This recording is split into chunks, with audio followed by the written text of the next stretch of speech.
right, so we are going to go to Mars, talk about your rocket company, but we'll first start here on Earth. So, your background, you call yourself adventurers. So tell us about those adventures. What have you done so far? Yeah, what have we done, Tom? As we started pretty early, we met when we were only 20, and I went to Stockholm School of Economics, and Tina had a good paying work at Swedish television. And then one day she came home and she said, "Tom, what do you want to do with your life? Are you sure you want to go to Stockholm School of Economics?"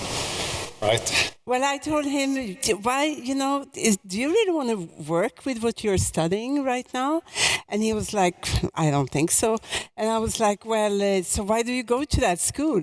And he was like, well, it's a good school. And I said, well, that's not good enough.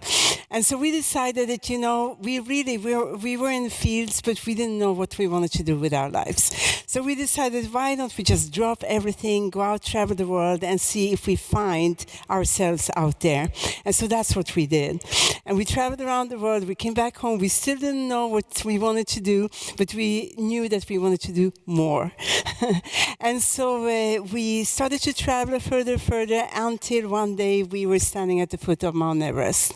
And so what we did was that just within 4 or 5 years, we climbed Mount Everest, we skied to the South Pole, and we skied to the North Pole.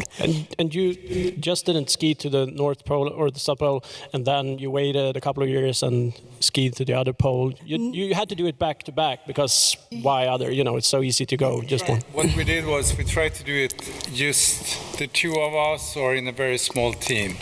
So the last year, we were 4 years on Everest actually, and the last year on Everest, we were putting up all the ropes and preparing the whole mountains.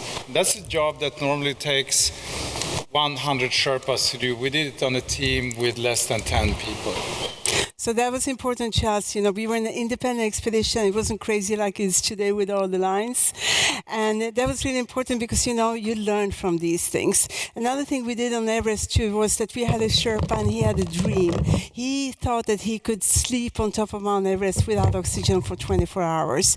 Oh. Back then, this was considered impossible. NASA were going to sponsor us, but they pulled out because they said this was a suicide mission. But in that expedition, he actually did that. So that was a major thing for us because it proved that what we think is impossible physically is not always so. So then when we went to the South and North Pole again, we had a couple of challenges here. Number one was, again, no guides, nothing like that, no support. We wanted to do it just the two of us. Also me as a woman, it was considered impossible, especially the North Pole, because you have to lug so much stuff with you. So we wanted to see, could we do this? And with me as a woman. But the second thing was also, normally when you ski to the South Pole, they say that you have to recoup physically for at least 6 months afterwards because it's so draining on your body. But we learned from the mountains that you can look shot, but you can actually be in good shape after the mountain. You can actually go and climb another one. So we were like, hey, you know what? Let's see if we can do both poles after each other. This was so crazy back then, guys. It was even worse than Mars right now, especially if you spoke to Norwegians. And but we were thinking, let's try it, and that's what we did. And actually, when we were up in Canada, and there were some Norwegians up there, and they said, what you're going to do, it's not going to happen. So we actually had to lie a little bit to them. We said, no, we're not going to ski all the way to the North Pole. We'll just try 1 week. Weeks on the ice, and then we'll come back. And the important lessons here were, so we managed this, and Babu managed what he did. And the important lesson that we hope to take with us to space is, number one, can we do it lighter than it's been done? And also that the human body is actually much more resilient than the rumor has it. But you also just didn't do the adventures. You also invented some technology so people could follow you on those adventures. We had to, because we had Ericsson as our main sponsor for all our expeditions. And what they wanted was, of course, to use this. They actually didn't use it much to the outside world, but they used it internally to their 90,000 employees. Motivation. And they wanted to follow us during the time of our expeditions, but at that time, no technology existed that we could bring with us.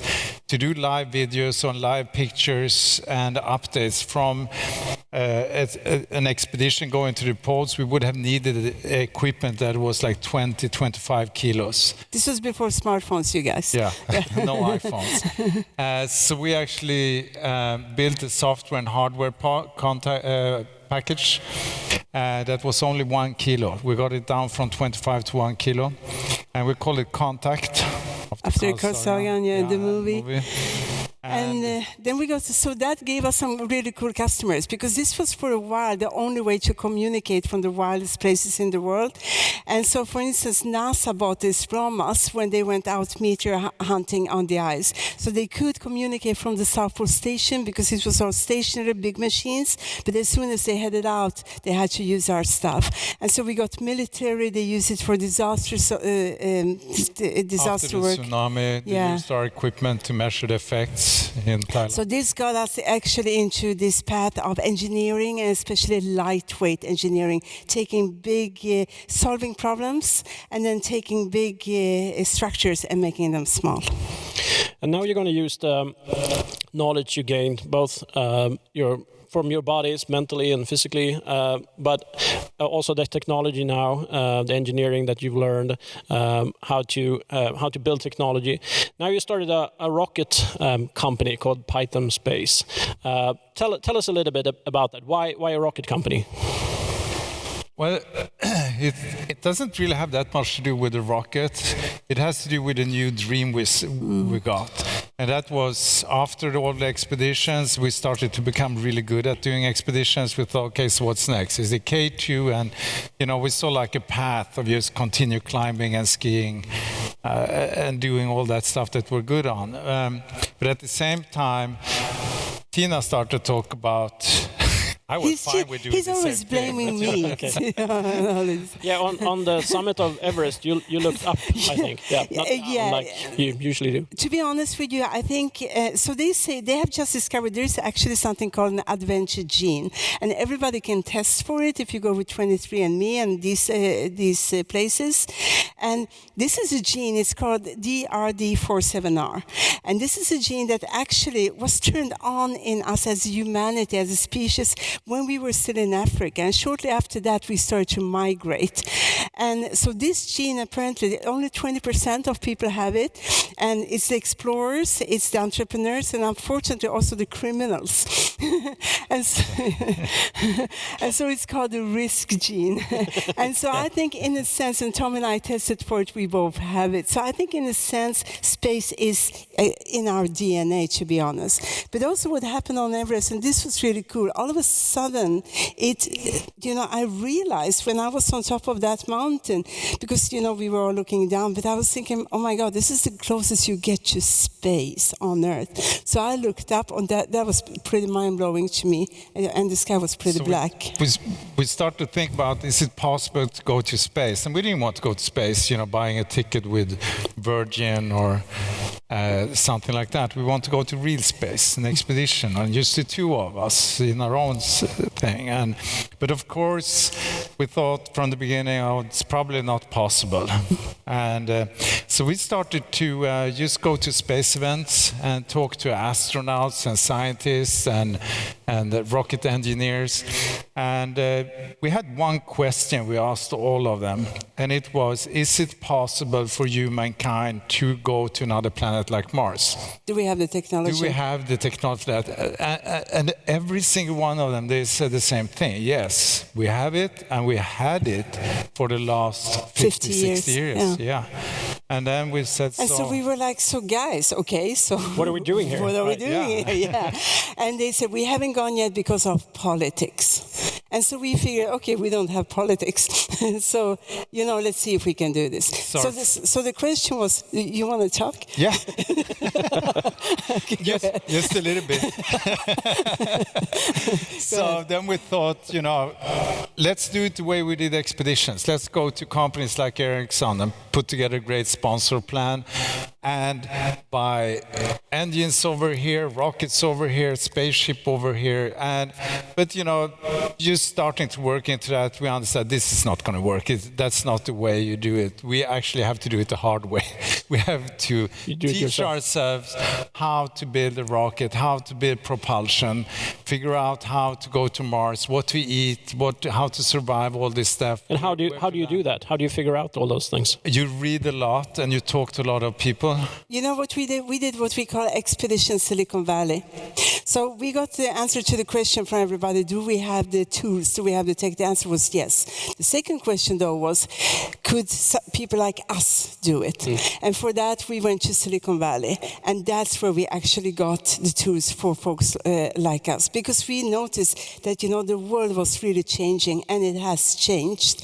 The tools we have today is, the internet to begin with. We got all the old patents, all the old studies of propellants. It's just all there for us to use. These are things that would take us months or even years to do back in the old days. We got the world's best teachers at Stanford, MIT, you name it, they're ours and they're for free. And then, of course, there's the computer power in itself, which we use today for everything. We design the engines, the rockets in computers. We test drive them in analytic software, and then we actually take those designs, and the machines that are building the parts from us are also driven by computers. All this didn't exist 20, even 10 years ago. That's what makes it possible today. So when we met the first time a couple of years ago, we were at KTH with Christer Fuglesang. We had a panel discussion then, and then we went to lunch. And you said to me then, Tom, over lunch, that rocket science is not rocket science anymore. What did you mean by that? That is actually not that hard. It's complex and it's a lot of work understanding, but it's really not that much you need to figure out, because all of this, we are using chemical rockets today, and that have been used for the last 60, 70 years. And all the math around this, all the algorithms, they are already there since the 40s and 50s and 60s. We just need to bring them out and put them into the modern tools. So what we do is we read old white papers. They are all open, like Tina said today, nothing is closed anymore. And then we bring them into a coding language. We use most of it in Python. And then we get the equations, and we can start doing calculations for what the engine would look like. It's all geometric. And then we just put that into the CAD, and we send it off to 3D printed. That's the way it is. And I don't think that is rocket science, really. And another thing too, so our engine, we are actually one of the few rocket companies, small companies, making our own engines. Most the others, they actually buy theirs. We didn't know you could do that, so we actually made our own. And this engine is pretty complicated, because it gets really hot when you fire it. It gets almost as hot as the surface of the sun. So how do you keep it from actually melting while you're firing? And to accomplish that, you have to build two walls, double walls, and inside there you have a lot of intricate channels, hundreds of them, to guide the propellant before you actually ignite it. That cools the engine. Now, in the old days, when you build the engine like this, it would take really skilled masters months, sometimes years, to just build this engine. We built it in Inconel, which is the same method that they actually used to land Apollo on the moon. Today, once we are happy with the design and everything, we have it 3D printed in one day. So that's a great cue for the next video here. We're going to look at one of your tests of this rocket engine. So let's look here. Get ready for launch.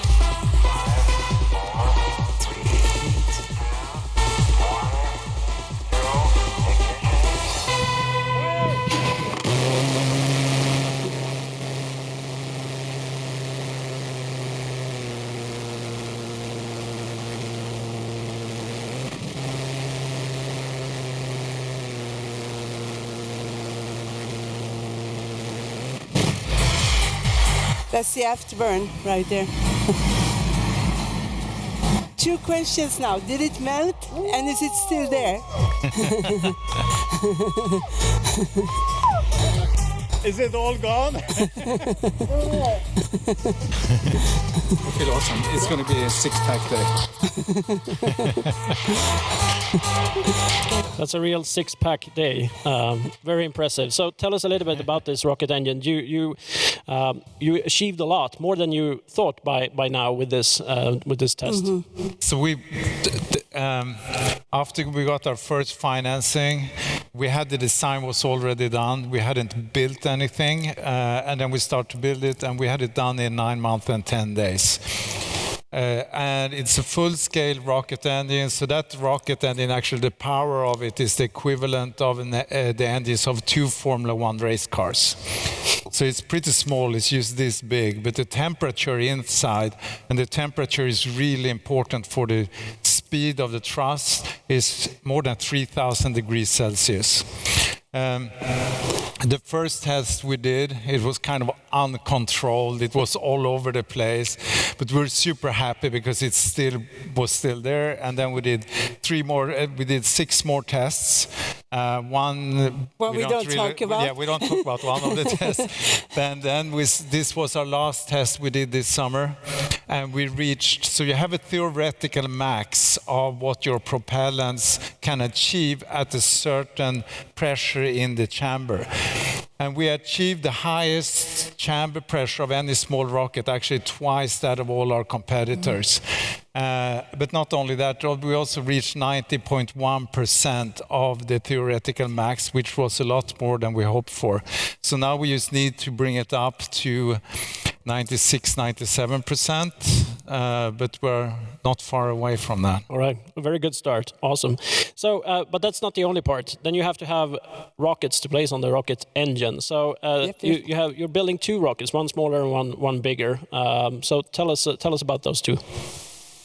So what we're doing right now, we are building the body. Actually, we don't have a picture of that. But just last week, we finished the first tank. It's 4.5 meters above floor, so that's very exciting.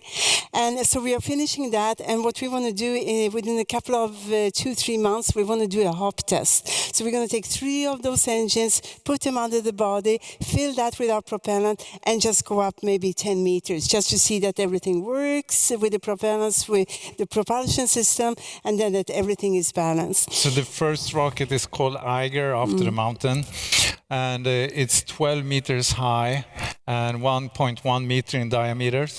And it has 9 of these engines at the first stage and 1 at the second stage.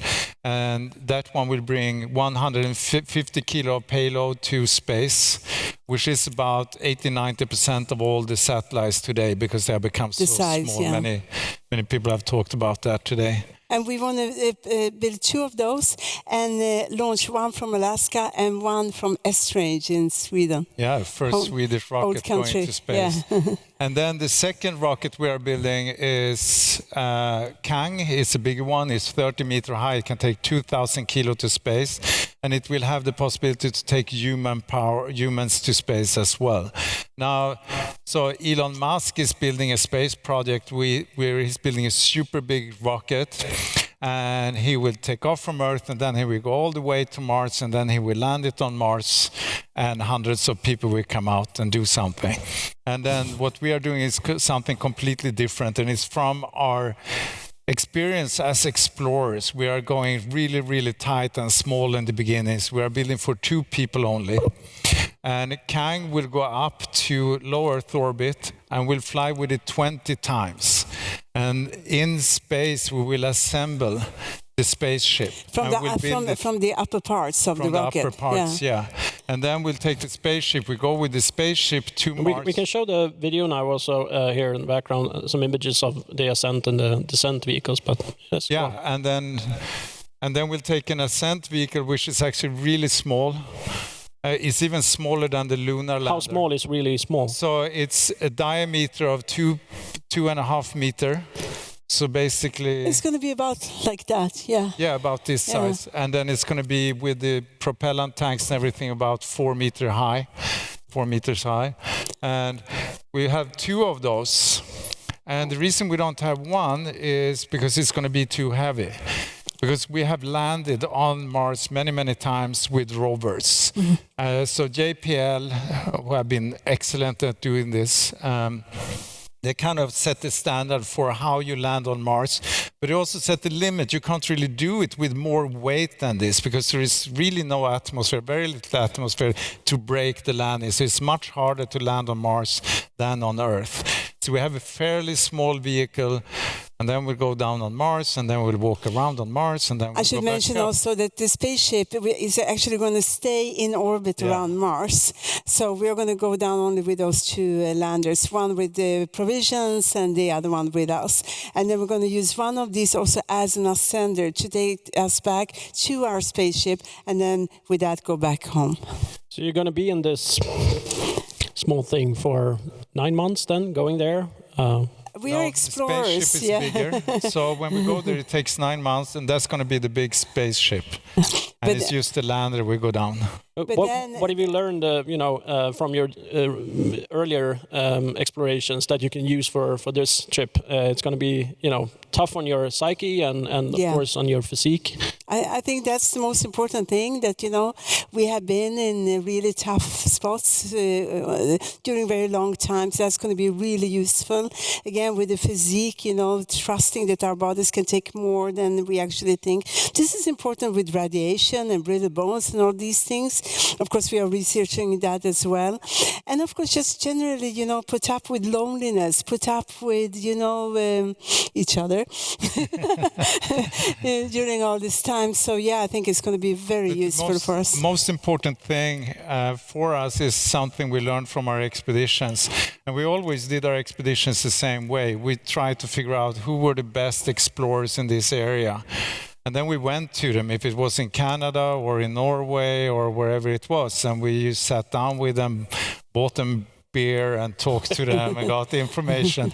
And each one of these discussions, it ended with the same thing. We asked them, what's your single most important lesson for us to succeed?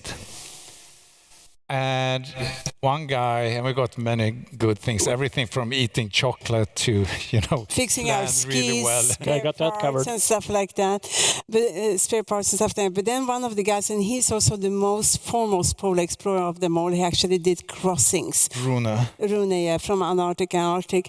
And interestingly, his advice was the only one that was not technical.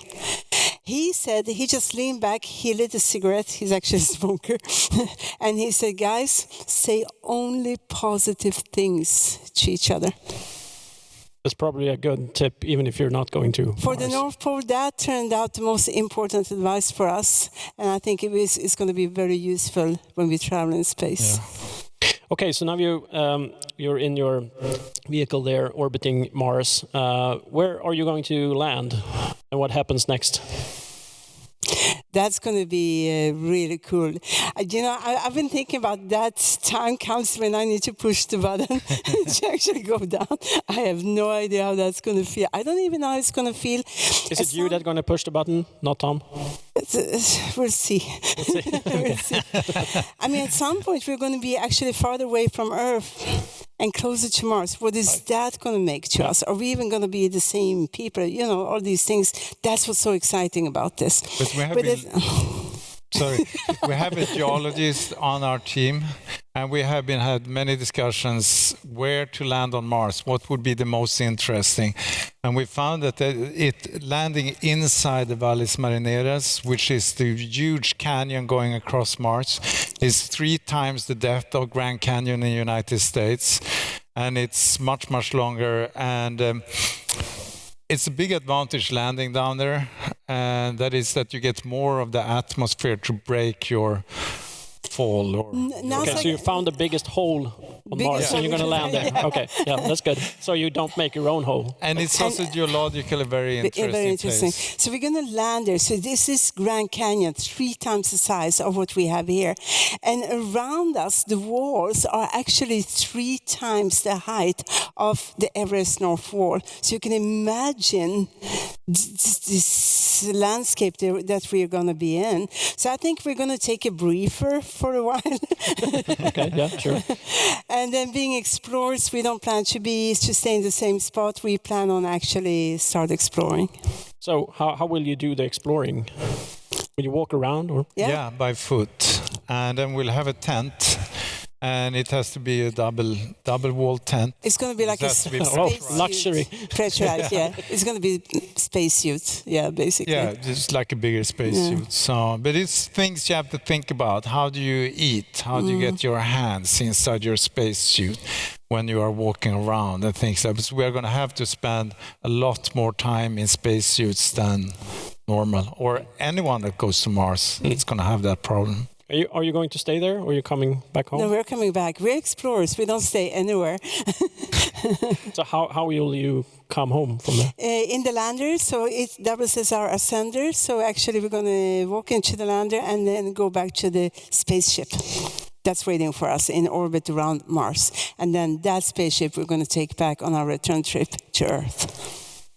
So how much is this going to cost? NASA has some pretty old calculations now, but still $100 billion, they said. What's the number for you? So it's getting cheaper every day, which is when we developed the rocket. The rocket has become much more cheap than we thought from the beginning. And we thought the whole Mars expedition would maybe $1 billion or something like that. At this time, we don't think it's going to be even 500 million. Probably more like $200 million. That's what I think. And that sounds like a lot of money, but don't forget, we're using our first rocket, what we're building now, Eiger, to actually take up loads, satellite loads. And there's a big demand for this. We're going to talk about that in the panel. And so we are first building this business, and that is what's going to pay for our expedition.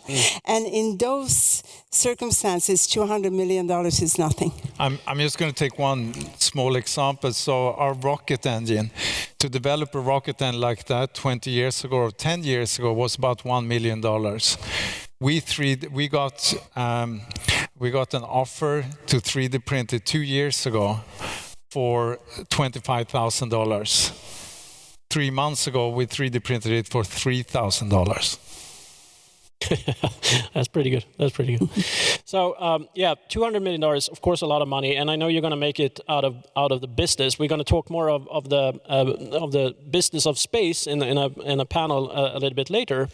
But also, if you can show people in a year or 2 or 3 that you're really making progress, and this is actually doable. You could actually do this. Of course, it's not a certainty, but you could actually do it. I'm sure you could raise a lot of money just by donations. And I also thought of, when I heard this sum for the first time, I thought, $200 million, that's a lot of money. But then I realized Red Bull would pay a lot more than $200 million if you had that, on your shirts or whatever when you step out on Mars. The marketing value would be, crazy. So for the Olympic Games, only the sale of peripherals like dolls and stuff is about $8 billion. Yeah, exactly. So $200 million is a lot of money, but for anyone. But in this context, it's super little. It is. Really cool. Okay, let's. We're not going to go in, like I said, too much on the business of space. But tell us a little bit about building a space company right now. What are you doing right now? Where are you located? Are you going to be here in Sweden also? You're going to launch maybe from S-Range, but you're also going to have an office here maybe, or? Yeah. You want to? Yeah, sure. So we are in Bishop. Tina and I, we were in Silicon Valley, like Tina said, for 5 years. And then when we started Space Company, we knew we had to move away from Silicon Valley down to Southern California, which is the space center of the whole world. That's where most of the companies are. And there is a place called Mojave Spaceport, which is a concentration of companies. This is where everybody started, SpaceX, everyone, yeah. It's really a shithole of the place, but it's so much talent out there, much knowledge. But so if you want to be in Mojave, you have 2 choices. Either you go to Los Angeles and you sit in traffic to get up there 2 hours every day, or you go to Bishop up the road north, where you have skiing and hiking and things like that, and it's also 2 hours and no traffic. So we decided for Bishop because we've been up there. We just love the place. And first we were worried that we would get talent up there, and it turned out that has been super easy. We have people from SpaceX and Virgin, all these places coming into our space several times a week, and they say, hey, can I work for you guys? It's not venture hub, right? For Silicon Valley and for Los Angeles, it's like Åre or something like that here. So that's why they come to us. And they say, I worked for SpaceX for 10 years, and it's a great place to work at. It's super exciting, but I only work. And my family, my wife, and I got a kid now, and I don't want them to grow up down there. So we are there at the foot of Sierra Nevada. So our lunch breaks are usually high up, by mountain lake or skiing or climbing, something like that. And then we work the rest of the time. It's our village is 5,000 people. Half of them are Indian. That's our chemist, by the way. Half of them are Indians. It's an Indian reservation. Half of it is really cool. And if you can buy, just come and see us. We got this big black garage on Main Street. And now we are also starting up in Sweden. It's already companies already registered, and we are forming the team. And in Sweden, we will do what we think Sweden is really good at, and that's going to be AI. Software. So for us, so far, it's been maybe 20% software and 80% hardware. That's going to change because the rocket today is 80% software and 20% hardware, and we are getting to that stage. And so that branch we are starting here. The first thing we are doing is we are working on the what is called the attitude control system, which is basically steering the rocket. And if you can put AI, deep learning technologies on this, you can predict the way the rocket will move. And now you get a much more efficient rocket. And we can use that technology both to go up, we can land the first stage if we want to, and we can also use it to land and leave on Mars or the moon or asteroids.